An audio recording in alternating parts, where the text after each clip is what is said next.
بسم اللہ الرحمن الرحیم ایاک نعبد و ایاک نستعین۔ میرے پاکستانیوں، میں آپ کے سامنے آج حاضر اس لیے ہوا ہوں کہ دنیا میں بڑی تیزی سے صورتحال بدل رہی ہے اور اس کے پاکستان کے اوپر اثرات ہیں۔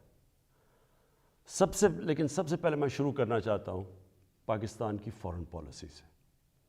میں نے 2 دورے کیے، ایک چائنا کا اور ابھی رشیا کا، روس کا۔ تو میں جو آج آپ کے سامنے سب سے پہلے بات واضح کرنا چاہتا ہوں وہ یہ کہ میرے ماں باپ ایک غلام ہندوستان میں پیدا ہوئے تھے، اور جب بھی میں بڑا ہو رہا تھا انہوں نے یہ احساس دلوایا کہ میں کتنا خوش قسمت ہوں کہ میں ایک آزاد ملک میں پیدا ہوں۔ اور جب سے میں نے سیاست شروع کی، بلکہ اس سے پہلے بھی، میری ہمیشہ یہ خواہش تھی کہ پاکستان کی جو فارن پالیسی ہو وہ آزاد ہو۔ اب آزاد فارن پالیسی کا کیا مطلب ہے؟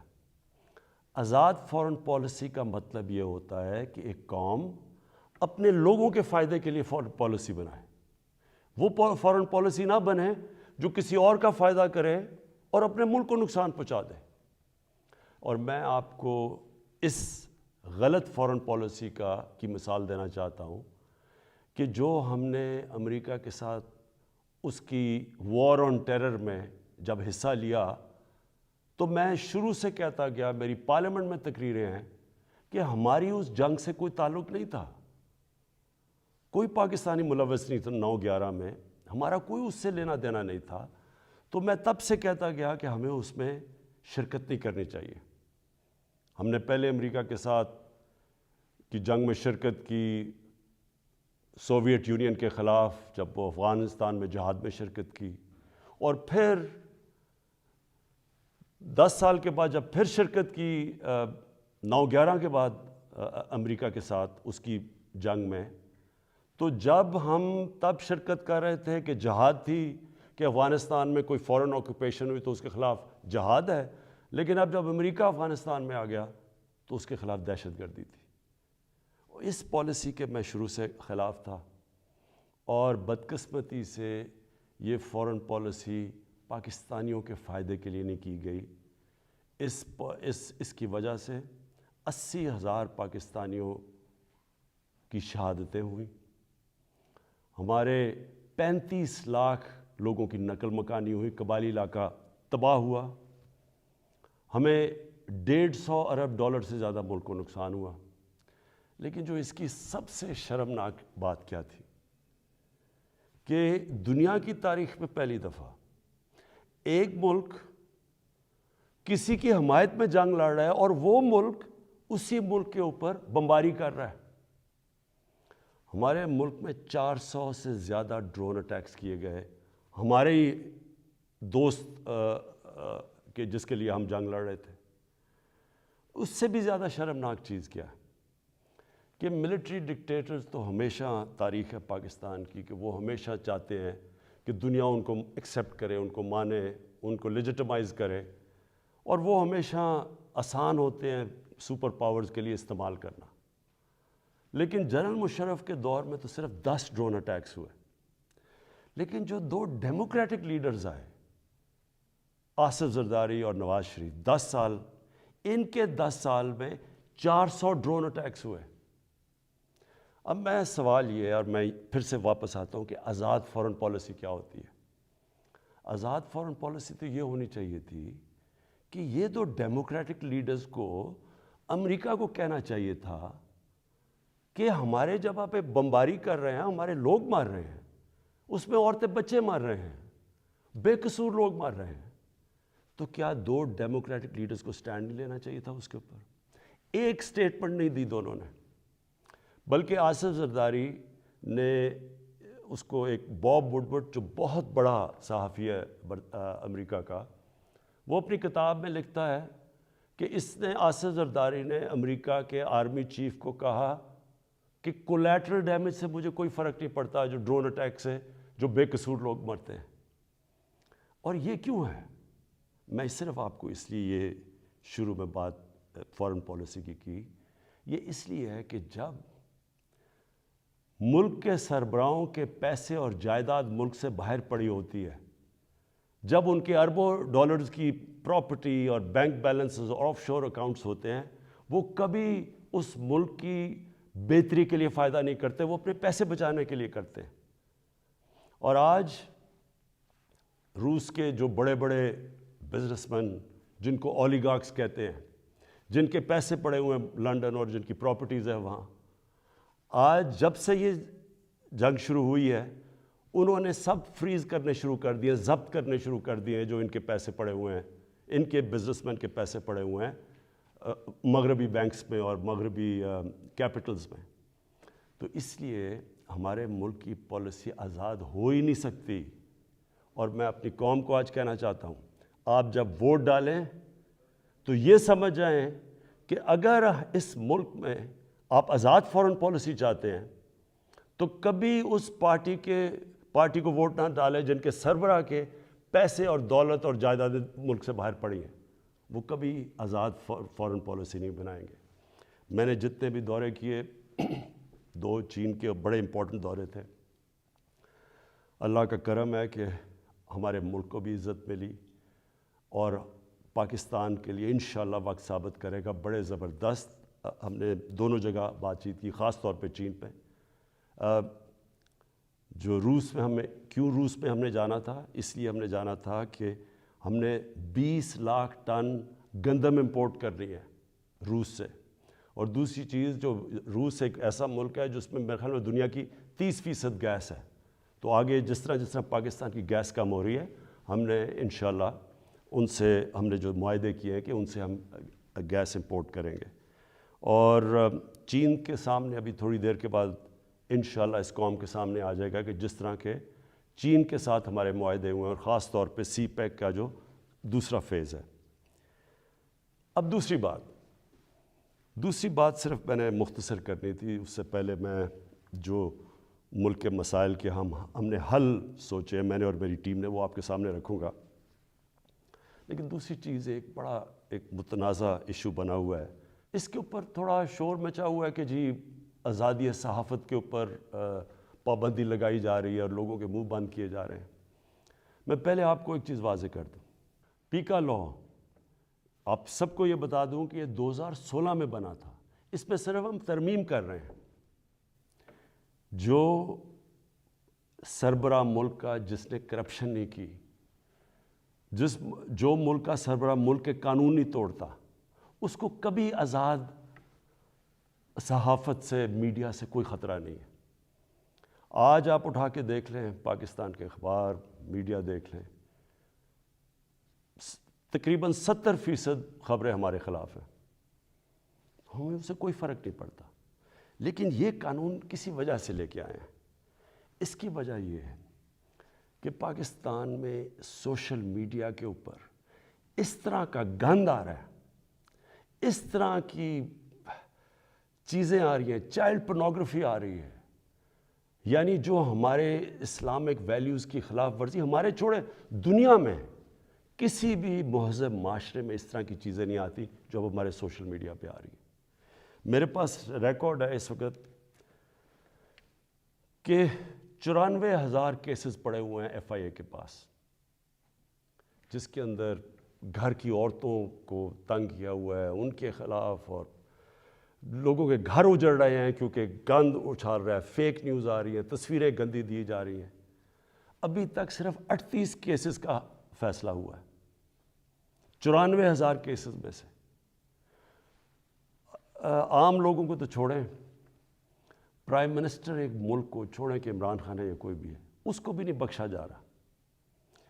ایک صحافی نے 3 سال پہلے لکھا کہ جی عمران خان کی بیوی گھر سے چھوڑ کے چلی گئی ہیں، اور جی عمران خان نے کوئی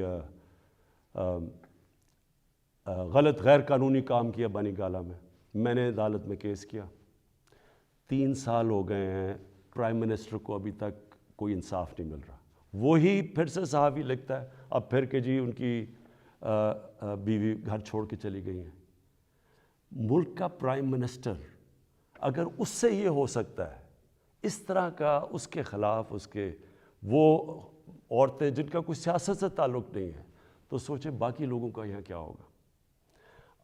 یہی صحافی جب اس نے نواز شریف کے دوسرے دور میں اس کے کرپشن پہ لکھا تھا, اس کو 3 دن اس نے بند کر کے ڈنڈے مارے تھے. ہم جا رہے ہیں قانونی طور پہ, اور یہ حال ہے کہ یہاں بھی یہ حال ہے کہ ہمارے ایک وزیر کے خلاف کسی خاتون نے لکھا, اس نے انگلینڈ میں جا کے انصاف لیا, ادھر اس کو فائن کیا گیا. اب مراد صحیح کے خلاف بات ہے, مراد صحیح سوچ رہے ہیں انگلینڈ میں قانون لے جا کے کیس کرنا. شوکت خانم کے اوپر ایک میڈیا ہاؤس جنگ گروپ, انہوں نے شوکت خانم کے اوپر لکھا کہ شوکت خانم کا جو پیسہ ہے وہ تحریک انصاف کو جا رہا ہے. اتنی بھی زحمت نہیں کی کہ کم از کم شوکت خانم سے پوچھ تو لیتے, ان کا ورژن تو لے لیتے کہ کیسے چیک جو شوکت خانم ہے وہ تحریک انصاف کے اوپر جا رہا ہے. اب شوکت خانم پہلے ہی ایک نون لیگ نے, حنیف عباسی نے شوکت خانم کے اوپر اسی طرح کہا تھا کہ پیسہ چوری ہو رہا ہے. وہ کیس 10 سال ہو گئے ہیں, وہ لوور کورٹ سے جیت چکی ہے شوکت خانم, 10 سال کے بعد بھی انصاف نہیں. تو اب شوکت خانم انگلینڈ میں جدھر رجسٹرڈ چیریٹی ہے اور امریکہ میں ادھر کیس کرنے جا رہی ہے اسی جنگ گروپ کے اوپر. تو کہنے کا میرا مقصد یہ ہے کہ یہ تو دنیا میں کہیں بھی نہیں ہوتا. آزادی صحافت کے نام پہ یا مافیاز بیٹھ کے بلیک میل کر رہے ہیں, ان کے ایجنڈے کچھ اور ہیں, یا ایسے صحافی بیٹھے ہیں جو پیسے لے کے یہ ساری گند اچھال رہے ہیں, بلیک میل کر رہے ہیں گورنمنٹ کے اوپر. میں نے آپ کو کہا کہ ساری زندگی میں نے تنقید دیکھی ہے, میں کرکٹ کیپٹن سے مجھے تنقید ہوتی تھی, میں نے سارے مغرب میں دیکھا ہوا ہے کہ کیا ہے. انگلینڈ کے اندر جدھر سے ہم نے جمہوریت کے ویلیوز لے کے آئے ہیں, میں نے انگلینڈ میں ایک کیس لڑا ہے, یہ جو ہرجانے کا کیس, سب سے بڑا ان کا کھلاڑی تھا جس کا میرا کیس ہوا تھا. مجھے پتہ ہے کہ کبھی بھی کسی کی جرت نہیں ہو سکتی, جو یہاں چیزیں جس طرح کی غیر ذمہ دارانہ چیزیں یہاں آتی ہیں, کسی کی جرت نہیں ہو سکتی کہ یہی جا کے آپ کسی اور جمہوریت کے اندر کریں. تو میں یہ صرف اس لیے کہہ رہا ہوں کہ یہ اس ملک کے لیے اتنا ضروری ہے. مجھے اتنے لوگ کال کرتے ہیں, مائیں کال کرتی ہیں, میسیجز دیتی ہیں کہ کس طرح کے حالات ہو گئے ہیں, کیونکہ کوئی پوچھنے والا نہیں ہے. تو اس کے اوپر میں نے صرف یہ کلیئر کرنا تھا کہ اس کا کوئی آزادی صحافت سے تعلق نہیں ہے. جو اچھے صحافی ہیں وہ خوش ہوں گے کہ فیک نیوز ختم ہو, وہ تو ان کی تو کریڈیبلٹی ہوتی ہے کہ صحیح. اور اچھی صحافت تو ایک اثاثہ ایک معاشرے کا, ان کی جو تنقید ہوتی ہے وہ ہمارے پرائم منسٹر وزیروں کو آگاہ رکھتی ہے کہ ہم نے کیا کرنا ہے, ہم کیا غلطیاں کر رہے ہیں. لیکن یہ بلیک میل کرنا, گند اچھالنا, گھر کی عورتوں کو اس طرح کی چیزیں کہنی, پرائم منسٹر, ملک کا پرائم منسٹر. اب یہ 3 مین اخبار ہیں یہاں, میں نومینیٹ کرتا ہوں آزاد کشمیر کا پرائم منسٹر جب ہماری پارٹی الیکشن جیتتی ہے. 3 مین اخباروں کے فرنٹ پیج پہ آتا ہے کہ جی وہ جادو ٹونے سے یا پتہ نہیں ستارے دیکھ کے اس کو آزاد کشمیر کے پرائم منسٹر کو سلیکٹ کیا گیا. یہی چیز کہیں بھی انگلینڈ اور مغرب کے اخباروں میں کرتی ہے. میں آپ کو یقین دلاتا ہوں کہ ان کے اوپر اتنا بڑا ہرجانہ ہونا تھا کہ ان کی شاید اخبار ہی بند ہو جاتے.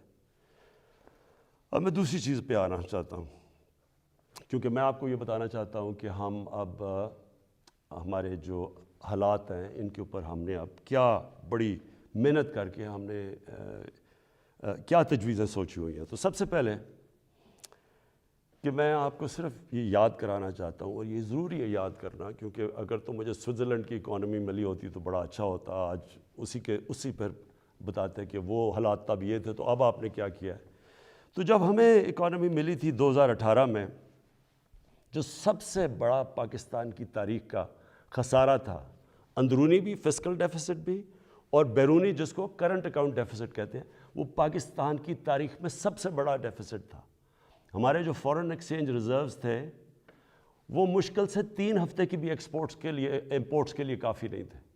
ہماری کئی باہر کی لائبلٹیز جو تھی ہم پیسے نہیں دے سکتے تھے, وہ پاکستان ملا تھا. اور اس کے بعد اتنے مشکل وقت سے نکلتے ہوئے اس کے بعد ہم کرونا آ گیا. اب کرونا کا میں صرف آپ کو یہ بتا دوں کہ یہ 100 سال میں ایک دفعہ اتنا بڑا کرائسس آتا ہے جو کرونا آیا. دنیا میں آپ دیکھ لیں کہ حالات کیا ہوئے. اچھی بھلی اکانومیز اجڑ گئیں. برطانیہ، ہندوستان جو بڑی تیزی سے آگے جا رہا تھا اس کی مائنسز میں گروتھ ریٹ چلی گئی. تو اس پہلے ہی مشکل حالات تھے. ہماری جو گروتھ ریٹ تھی وہ 0.2% بھی نہیں تھی.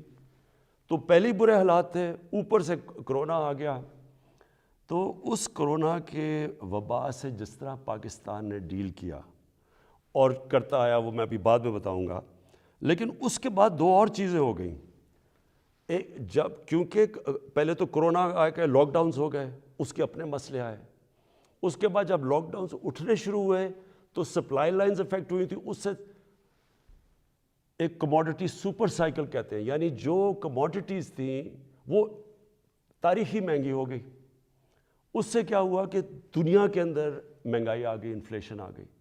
تو میں صرف آپ کے سامنے رکھنا چاہتا ہوں کہ اب میں صرف اس لیے بتا رہا ہوں کہ ہم کوئی دنیا سے علیحدہ تو نہیں ہے نا.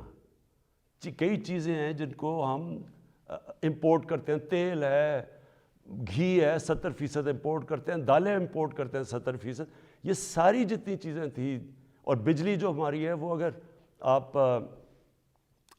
60% جو بجلی ہے وہ امپورٹڈ فیول سے بنتی ہے، یعنی یا کوئلے پہ یا گیس پہ اور یا پھر تیل پہ. تو سب مہنگی ہو گئی.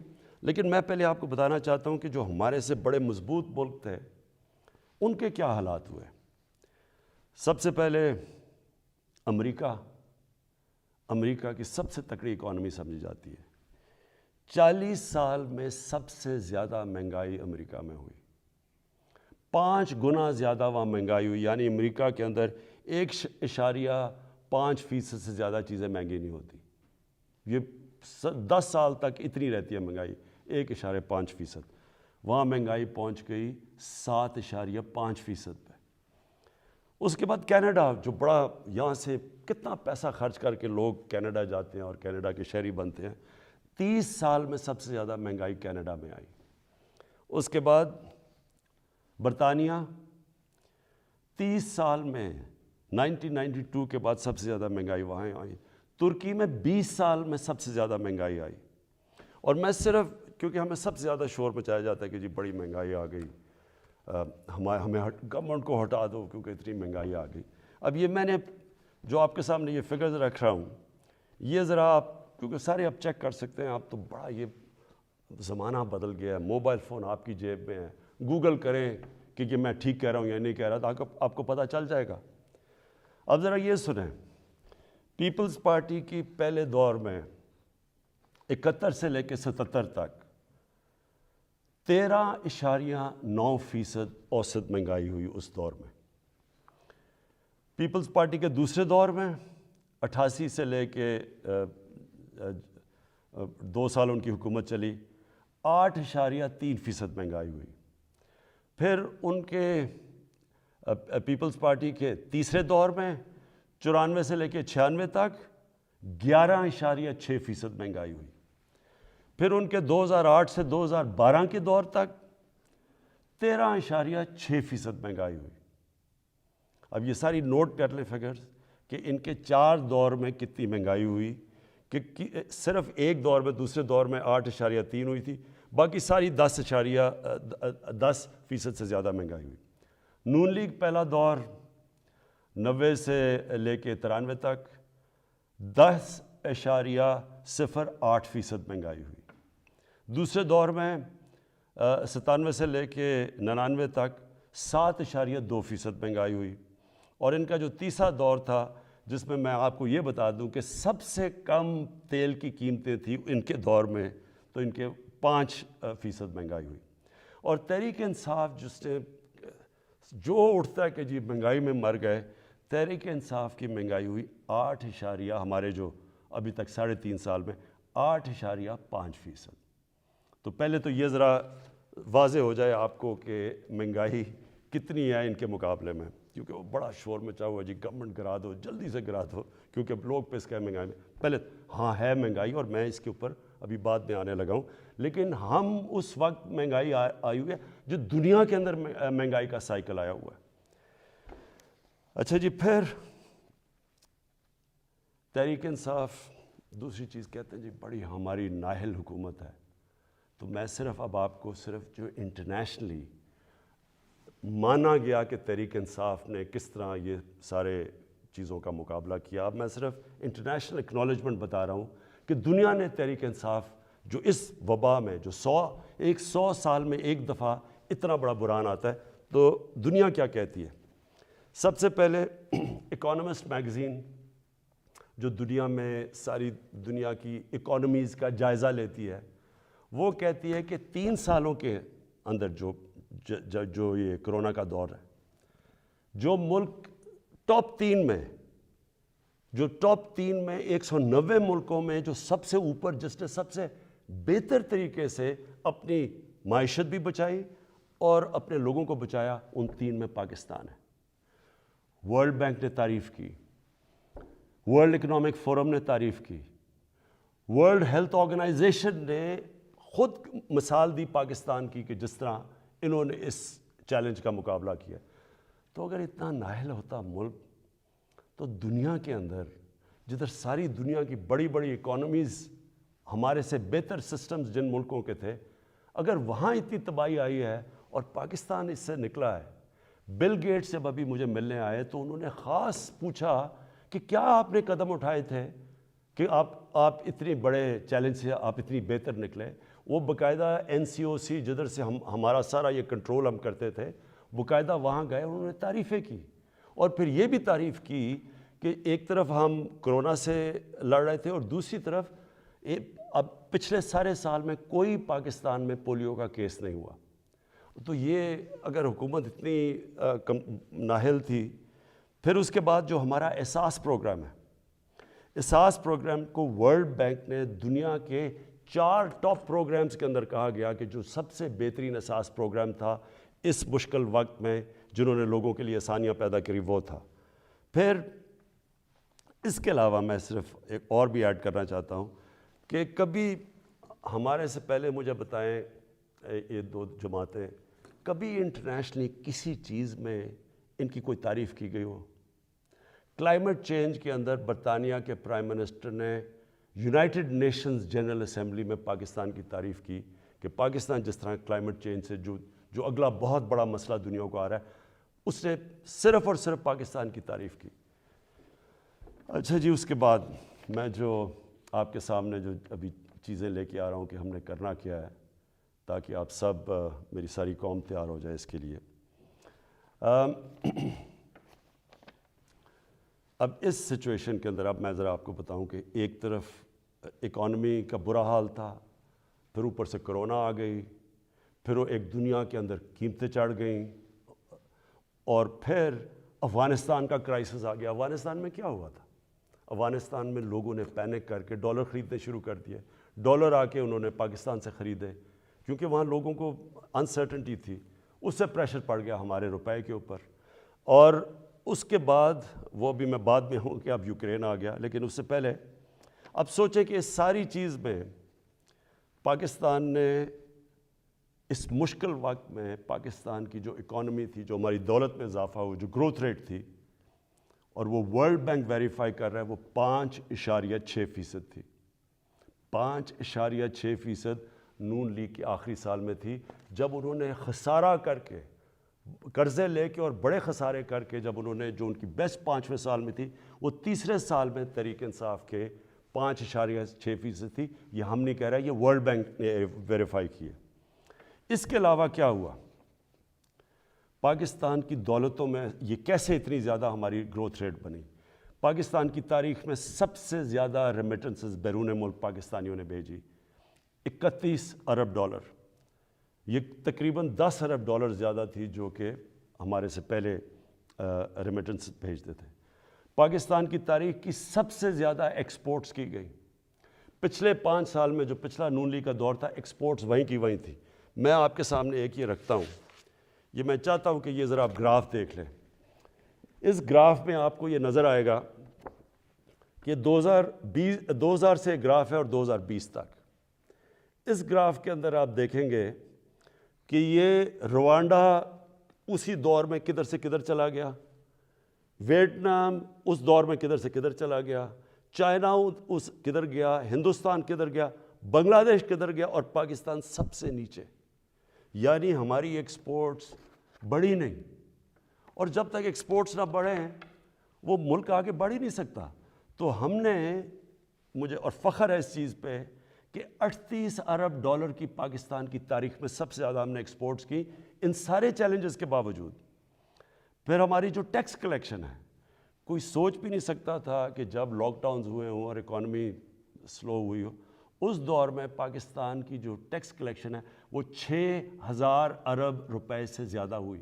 ریکارڈ ہے پاکستان کی تاریخ میں، اور یہ گروتھ تھی 31% ہماری ٹیکس کلیکشن کی گروتھ ہوئی. اور پھر سے میں ریپیٹ کرتا ہوں، یہ ساری جتنے بھی میں اعداد و شمار آپ کو دے رہا ہوں اپنے موبائل فون کے اوپر، یہ سب چیک کر سکتے ہیں. پھر جو 4 بڑی پاکستان کی فصلیں تھیں، گندم، چاول، شوگر، گنا اور مکئی، پاکستان کی تاریخ میں سب سے زیادہ ان کی پروڈکشن ہی نہیں ہوئی ان 4 کی، کیونکہ ہم نے پیکج دیے ہوا تھا اپنے کسانوں کو. قیمت بھی سب سے زیادہ ملی. تو صرف کسانوں کے پاس پہلی دفعہ 1100 ارب روپیہ اضافی پیسہ گیا کسانوں کے پاس. اور یہ اس سے کیا ہوا، کسانوں کے پاس جب پیسہ زیادہ گیا، ہم نے پہلے یہ شوگر ملز والے ان کو پیسے ٹائم پہ نہیں دیتے تھے، ان کی کٹوتی کر دیتے تھے، ان کو پیسے کم ملتے تھے، لائنیں لگی ہوتی تھیں ان کی، یعنی شوگر ملز کے باہر کسانوں کی. کیونکہ ہم نے قانون پاس کیے اور ہم نے ان کو صحیح پیسہ دلوایا، ان کو قیمت ملی، ٹائم پہ ملی، انہوں نے اپنی پیسہ لگایا زمین پہ، اس کی وجہ سے یہ پاکستان کی تاریخ میں، اور بھی ہم نے قدم اٹھائے، کسان کارڈ ہے، لیکن اس کی وجہ سے ہماری اتنی زیادہ ریکارڈ پروڈکشن ہوئی. پھر ہماری جو لارج اسکیل مینوفیکچرنگ انڈسٹری تھی ان کو ہم نے انسینٹیوز دیے، 7.4% ادھر ہوئی. ہماری جو ٹاپ پاکستان کی 100 کمپنیز تھیں، انہوں نے 930 ارب روپے کا پروفٹ جو ریکارڈ کمایا، اس سے کبھی اتنا زیادہ پروفٹ ہی انہوں نے کمایا. اور میں چاہتا ہوں کہ یہاں لوگ بڑے بڑے منافع کریں تاکہ اور انویسٹرز آئیں، تاکہ اور خوشحالی آئے، تاکہ اور ملک کی دولت میں اضافہ ہو. پاکستان کا جو پرائیویٹ سیکٹر ہے اس کی کریڈٹ، یعنی انہوں نے جو قرضے لیے ہیں وہ پاکستان کی تاریخ میں سب سے زیادہ لیے، 1400 ارب روپیہ. اس کے بعد پاکستان کی جو ٹریکٹر سیل تھی یہ ریکارڈ ہوئی، 20% پچھلے سال سے زیادہ ٹریکٹرز بکے. ٹرکس 81% ٹرکس اور بسز زیادہ بکی پاکستان میں. ٹیکسٹائل کی ایکسپورٹ پاکستان کی تاریخ میں سب سے زیادہ ہوئی، 16 ارب ڈالر، اور ہماری مین ایکسپورٹ ہی ٹیکسٹائل ہے. تیل کی کنزمپشن، یعنی ہمارا جو تیل 15% بڑھ گئی پاکستان میں تیل کی کنزمپشن. کیوں؟ کیونکہ ایکٹیویٹی بڑھ گئی، بزنس ایکٹیویٹی بڑھ گئی. کنسٹرکشن سیکٹر کے اندر، کیونکہ ہم نے کنسٹرکشن سیکٹر کو اٹھایا تھا سب سے پہلے، اس میں 1500 ارب روپیہ کنسٹرکشن سیکٹر کے اندر گیا. اور جس کی وجہ سے آپ نے دیکھا کہ جو ہمارے روزگار، لوگوں کا روزگار بھی بڑھا. اور پھر جو ہمارا فورن ایکسچینج تھا، جو ہمیں سب سے کم فورن ایکسچینج ریزروز رہ گئے تھے، ہمارے 23.2 ارب ڈالر کے فورن ایکسچینج ریزرو، تقریباً پاکستان کی تاریخ میں سب سے زیادہ ہمارے فورن ایکسچینج ریزروز ہیں. لیکن ہم نے یہ فیصلہ کیا، میرے پاکستانیوں، ہم نے یہ فیصلہ کیا کہ ہم یہ سمجھ رہے تھے کہ یہ جو ایک دم قیمتیں اوپر گئی ہیں تیل کی اور کموڈیٹیز کی دنیا کے اندر، تو ہم یہ سمجھ رہے تھے کہ اب نیچے آنی شروع ہو جائیں گی. لیکن جو یوکرین کے اندر ہو رہا ہے اور یہ جو جنگ ہوئی ہے، تو اب مجھے خوف ہے کہ یہ، اور ہم نے آپس میں ڈسکس کیا کہ ابھی قیمتیں باہر نیچے نہیں آئیں گی، کیونکہ یہ سب کو پتہ ہے کہ جیسی یہ ہوتی ہے جنگ تو تیل کی قیمت بھی اوپر، اور پھر 30% دنیا کی گیس وہاں سے آتی ہے، گیس کی بھی قیمت اور اوپر چلی جائے گی. اور گندم ہم نے جو روس کو کہا ہوا کہ ہمیں 20 لاکھ گندم چاہیے، تو گندم کی ابھی قیمت اوپر چلی گئی ہے. تو ہم نے ایک فیصلہ کیا، کہ ہم اس ملک میں جو سب سے بڑا مسئلہ ہے اس وقت وہ ہے تیل کا، پیٹرول اور ڈیزل کا. اور ان کی اگر قیمتیں اور اوپر چلی گئیں تو لوگوں کے اوپر اور بوجھ پڑ جائے گا. لیکن میں آج آپ کو یہ بتا دوں کہ پاکستان میں جو آج بھی پٹرول اور ڈیزل کی قیمتیں ہیں، یہ نوٹ کر لیں. جب اپوزیشن والے یہ کہتے ہیں کہ جی اوہو بڑا مہنگا ہو گیا پٹرول اور ڈیزل، کب مجھے ذرا یہ بتائیں کہ وہ ان کے پاس اس کا کیا حال ہے. ہمیں باہر سے امپورٹ کرنا پڑتا ہے، تیل اوپر چلا جائے ہم اس کے بعد کیا کریں؟ یعنی اگر ان کے پاس کوئی حل ہے تو ہمیں بتا دیں، کیونکہ اس وقت بھی پاکستان دنیا کے 190 ملکوں میں سے 25ویں نمبر پہ ہے جدھر ابھی بھی ہمارا تیل اور پٹرول اور ڈیزل سب سے کم بک رہا ہے. میں آپ کو ذرا بتا دوں کہ ترکی میں اس وقت ہمارا پاکستان میں 160 روپے لیٹر ہے، ہندوستان میں 260 روپے لیٹر ہے، بنگلہ دیش میں 185 روپے لیٹر ہے، ترکی میں 200 روپے لیٹر ہے. اور اگر ہم 70 ارب روپے کی ہر مہینے سبسڈی دیتے ہیں، یعنی گورنمنٹ سبسڈائز کرتی ہے، اگر ہم یہ نہ کریں 70 ارب روپے کا، تو آج پاکستان کے اندر پٹرول ہو 220 روپے لیٹر کا. میرے پاس اوگرا کی سمری آئی، انہوں نے کہا کہ 10 روپے زیادہ آپ کو 1 لیٹر پٹرول اور ڈیزل بڑھانا پڑے گا کیونکہ دنیا میں تیل مہنگا ہو چکا ہے. تو میں آج آپ کے سامنے بڑی خوشخبری سنانا چاہتا ہوں کہ بجائے 10 روپے بڑھانے کے ہم نے فیصلہ کیا ہے کہ 10 روپے پٹرول اور ڈیزل کو آج ہم کم کر رہے ہیں. اب پھر سے میں آپ کو بتاؤں کہ بجلی 60% امپورٹڈ فیول سے بنتی ہے، جو میں آپ کو پہلے بتا چکا ہوں. جیسی باہر گیس مہنگی ہوتی ہے، کوئلہ مہنگا ہوتا ہے، تیل مہنگا ہوتا ہے، تو یہاں ہمارا جس کو کہتے ہیں فیول ایڈجسٹمنٹ چارج وہ بن جاتا ہے، ہماری بھی چیزیں اوپر چلی جاتی ہیں. ہم نے یہ بھی فیصلہ کیا کہ ہم اپنے لوگوں کو اب اس سے بچائیں گے. اگر ڈیمز بنا لیتے پہلے تو پاکستان کو تو بڑی سستی بجلی ملتی تھی، کیونکہ پانی سے جو بجلی بنانی ہے وہ ہمارے لیے ہمیں تو کوئی فرق ہی نہیں پڑتا کہ باہر مہنگائی ہو یا نہ ہو. لیکن کوئی ڈیمز نہیں بنائی، 50 سالوں میں پاکستان میں کوئی ڈیمز نہیں بنی. ہم 10 ڈیمز بنا رہے ہیں اب پاکستان میں، اور انشاءاللہ اگلے 5 سے 10 سالوں کے اندر یہ ساری ڈیمز آ جائیں گی، اور اس سے انشاءاللہ ہمیں اگر باہر قیمتیں بھی بڑھیں گی تو انشاءاللہ ہم بچ جائیں گے اس سے. تو میں بجلی کا اب ہم نے فیصلہ کیا ہے کہ 5 روپے یونٹ ہم بجلی کم کر رہے ہیں. 5 روپے یونٹ بجلی کم کرنے کا مطلب کہ 20% سے 50% آپ کے بجلی کے بل کم ہوں گے. اور یہ بھی ہم اس کے لیے سبسڈی اور بڑی محنت سے اور جگہ سے ہم نے سبسڈی نکالی ہے. اور میں یہ کیونکہ سب سے بڑا مسئلہ لوگوں کو ہوتا ہے بجلی اور پٹرول اور ڈیزل، اس کی وجہ سے ساری چیزیں مہنگی ہو جاتی ہیں. تو ہم نے یہ فیصلہ کیا کہ ہم اگلے بجٹ تک ان 2 چیزوں کے اوپر ہم اب کوئی اضافہ بھی نہیں کریں گے، اور اس سے پہلے ہم نے یہ ان کو کم بھی کر دیا. 5 روپے یونٹ بجلی اور 10 روپے بلکہ 20 روپے پورا بنتا ہے پٹرول اور ڈیزل کا. پھر ہم نے احساس پروگرام کی، جو نچلے طبقے کے اوپر جو ہم 12,000 روپے دیتے تھے، جو 80 لاکھ خاندان کو ہم دیتے ہیں، اس کو ہم نے 12,000 سے 14,000 پہ کر دیا. پھر ہم نے ایک اور کام کیا نوجوانوں کے لیے جو گریجویٹس ہیں، جس نے BA کی ہوئی ہے، جس کے پاس نوکری نہیں ہے. ہم نے فیصلہ کیا کہ ہم ان کو انٹرنشپ دلوائیں گے.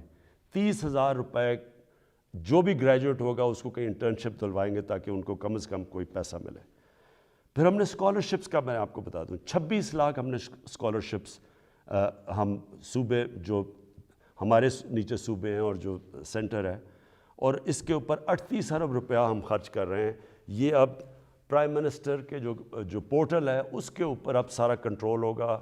سارے میرٹ کے اوپر ہم خود چیک کریں گے، پوری کمیٹی بنائی ہوئی ہے اکیڈمکس کی، میرٹ پہ ملیں گے، اور کوئی بھی کسی کو مسئلہ ہوگا وہ اس پورٹل کے اوپر آئے گا.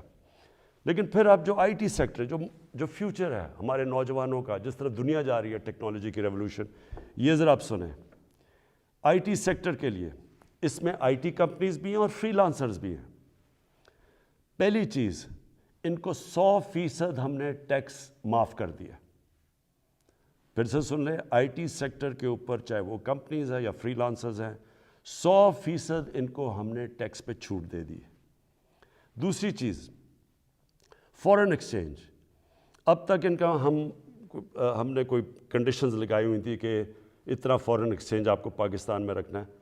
ہم نے مکمل طور پہ 100% فورن ایکسچینج پہ ان کو چھوٹ دے دی ہے کہ یہ چاہے کوئی اس کے اوپر ریسٹرکشن نہیں ہے، باہر لے جائیں اندر لے آئیں، 100% اب فورن ایکسچینج کی موومنٹ ان کے ہاتھ میں ہے، یعنی ہم نے ریسٹرکشن ساری ختم کر دی ہے۔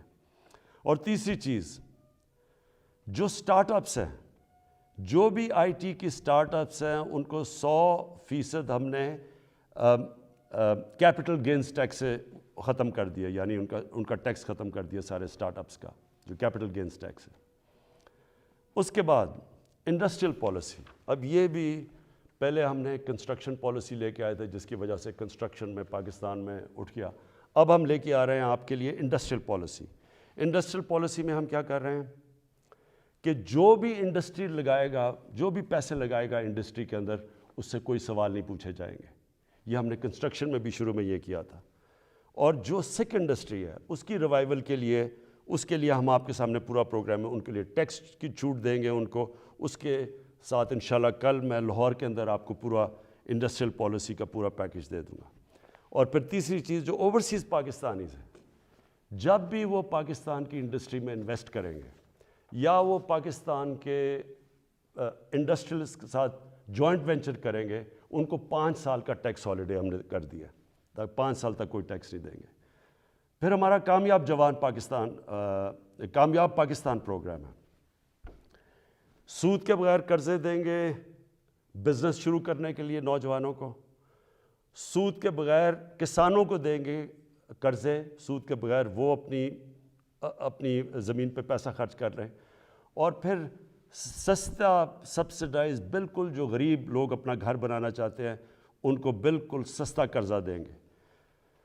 پھر اور یہ 407 ارب روپے کے قرضے ہیں جو یہ ان 3 ایریاز میں جائیں گے، لو کاسٹ ہاؤسنگ، گھروں کے لیے، کسانوں کے لیے اور بزنس کرنے کے لیے شہروں میں 407 ارب کے قرضے یہ اگلے 2 سال میں ہم دیں گے۔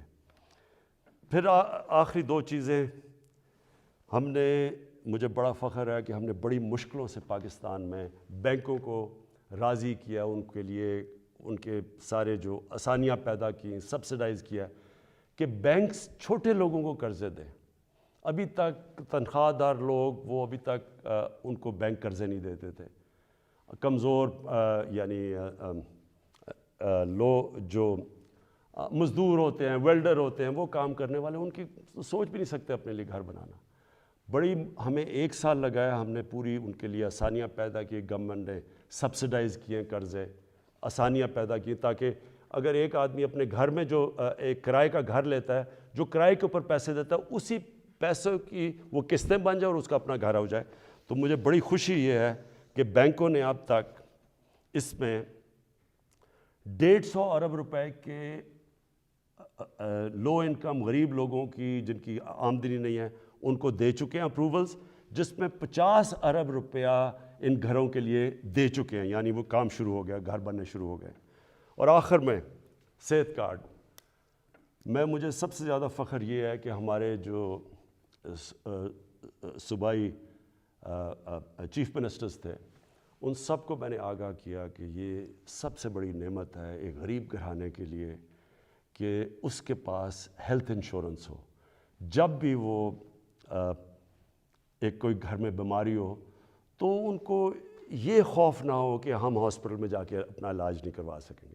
اور پھر وہ کئی دفعہ گورنمنٹ ہاسپٹلز میں جاتے ہیں تو وہاں ڈاکٹرز نہیں ہوتے، اور خاص طور پہ دیہاتوں کے اندر، ڈسٹرکٹس میں ڈاکٹرز نہیں ہوتی، نرسز نہیں ہوتی، اور وہ سارے شہروں میں آتے ہیں، دھکے کھاتے ہیں۔ یہ جو صحت کارڈ ہے، یہ پاکستان کی تاریخ میں نہیں، یہ شاید ڈیولپنگ ورلڈ میں بھی، بلکہ ڈیولپڈ ورلڈ میں بھی اس طرح کا کہ آپ نے ہر گھرانے کو، ہر جو ہمارے صوبے ہیں سندھ کے علاوہ، کیونکہ پروونشل گورنمنٹس اس کا پیسہ دے رہی ہیں، ہر گھرانے کے لیے ہم انشاءاللہ مارچ کے آخر تک پنجاب میں ہر گھرانے کے پاس صحت کارڈ ہوگا۔ ہر خاندان 10 لاکھ روپے تک کسی بھی ہسپتال میں جا کے علاج کروا سکتا ہے۔ یہ ضروری ہے سمجھنا، پہلے تو ہوتا تھا نہیں گورنمنٹ ہاسپٹل، اب وہ پرائیویٹ ہاسپٹل میں جا کے علاج کروا سکتا ہے، اور ہر گھرانے کے پاس یہ صحت کارڈ ہوگا۔ اور انشاءاللہ یہ پورا ایک ہیلتھ سسٹم بن رہا ہے پاکستان میں۔ ابھی سے چھوٹے چھوٹے ہاسپٹل دیہاتوں میں جانا شروع ہو گئے ہیں۔ کیونکہ دیہاتوں میں ہمارے گورنمنٹ ہاسپٹل میں ڈاکٹرز نہیں ہوتے کئی دفعہ، تو پرائیویٹ سیکٹر جانا شروع ہو گیا. اور میری یہ خواہش تھی کہ پاکستان میں ایک پورا جال بچ جائے ہاسپٹلس کا. تو گورنمنٹ کے پاس تو کبھی بھی اتنا پیسہ نہیں آنا تھا، تو اب پرائیویٹ سیکٹر کے لوگ خود جائیں گے، کیونکہ اب ہیلتھ کارڈ ہوگا. غریب سے غریب گھرانے کے پاس بھی ہیلتھ کارڈ ہوگا، اور اگر ان کو گھر میں کوئی بیماری ہو وہ جا کے پرائیویٹ ہاسپٹل میں بھی اپنا علاج کروا سکتے ہیں.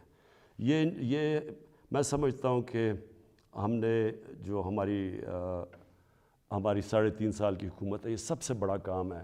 کیونکہ جب کوئی گھر میں ایک بیماری ہو اور آپ کے پاس پیسہ نہ ہو، تو اس سے زیادہ ایک خاندان کی بے بسی کا عالم نہیں ہوتا. میں آخر میں آپ کے سامنے، اپنی قوم کے سامنے یہ کہنا چاہتا ہوں کہ مجھے پتہ ہے یہ مشکل حالات ہیں. مجھے پتہ ہے کہ ہم نے یہ جو 3.5 سال گزارے ہیں، کبھی ایک مشکل سے نکلتے تھے، پھر دوسری مشکل، کبھی پلوامہ ہو گیا تو کبھی کرونا ہو گیا، اور اس کے بعد پھر مسئلے، اور اب یوکرین کا مسئلہ آ گیا. لیکن یہ میں آج آپ کو کہتا ہوں کہ سارا وقت میری اور میری حکومت صرف ایک چیز سوچتی ہے کہ ہم آپ کے اوپر کس طرح یہ جو آپ کے اوپر بوجھ پڑا ہوا ہے، یہ ہم کیسے کم کر سکتے ہیں. اور انشاءاللہ یہ جب ہم اس سے نکلیں گے، اور جس طرح ماشاءاللہ ہمارا ملک صحیح راستے پہ چل پڑا ہے، اکانومی صحیح راستے پہ چل پڑی ہے. بلومبرگ ویسے میگزین جو کہ دنیا کی اکانومیز کا جائزہ لیتی ہے، اور پھر IMF جس نے ابھی رپورٹ میں کہا ہے کہ پاکستان کی جو گروتھ ہے، جو ان کی دولت میں اضافہ ہے، جو ہوتا جا رہا ہے، وہ اب یہ صحیح راستے پہ، اور یہ سسٹینیبل ہے. یہ بہت بڑی چیز ہے کہ ایک مشکل وقت سے نکل کے آج پاکستان صحیح راستے پہ نکل چکا ہے. پاکستان پائندہ باد.